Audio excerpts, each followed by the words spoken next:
ಮಹಾಗಣಪತಿ ಕೃಷಿ ಕನ್ನಡ ಯೂಟ್ಯೂಬ್ ಚಾನಲ್ದಲ್ಲಿ ಎಲ್ಲ ರೈತ ಬಾಂಧವರಿಗೆ ಸ್ವಾಗತ ಸುಸ್ವಾಗತ. ಸೆಣಬು ಮಣ್ಣಿನಲ್ಲಿ ಯಾವಾಗ ಮಿಕ್ಸ್ ಮಾಡಬೇಕು, ಇದು ತುಂಬಾ ಇಂಪಾರ್ಟೆಂಟು.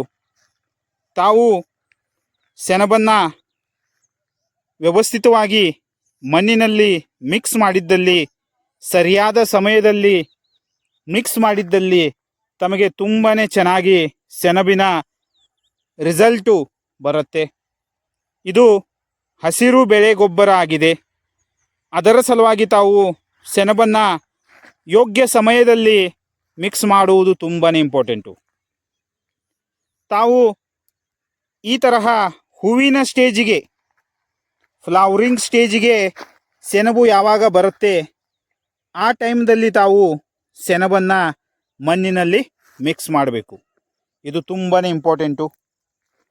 ತಾವು ಈ ತರಹ ಹೂವಿನ ಸ್ಟೇಜಿಗೆ ಅಥವಾ ಫ್ಲವರಿಂಗ್ ಸ್ಟೇಜಿಗೆ ಸೆಣಬನ್ನು ಮಿಕ್ಸ್ ಮಾಡಿದ್ದಲ್ಲಿ ತಮಗೆ ಸೆಣಬಿನ ಉಪಯೋಗ ತುಂಬಾ ಚೆನ್ನಾಗಿ ಪಡೆಯಬಹುದು. ಅದರ ಸಲುವಾಗಿ ತಾವು ಸೆಣಬನ್ನು ಈ ತರಹ ಫ್ಲವರಿಂಗ್ ಸ್ಟೇಜಿಗೆ ಬಂದಾಗ ಮಣ್ಣಿನ ಜೊತೆ ಮಿಕ್ಸ್ ಮಾಡಿ.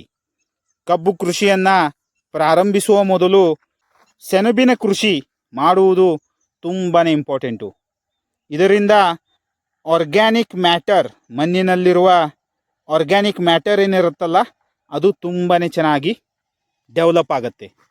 ಹಾಗೂ ನಮಗೆ ರಸಗೊಬ್ಬರ ಮೇಲಿನ ಖರ್ಚು ಕಡಿಮೆ ಆಗುತ್ತೆ. ಈಗ ಭೇಟಿಯಾಗೋಣ ನೆಕ್ಸ್ಟ್ ವಿಡಿಯೋದಲ್ಲಿ. ಥ್ಯಾಂಕ್ ಯು, ಧನ್ಯವಾದಗಳು.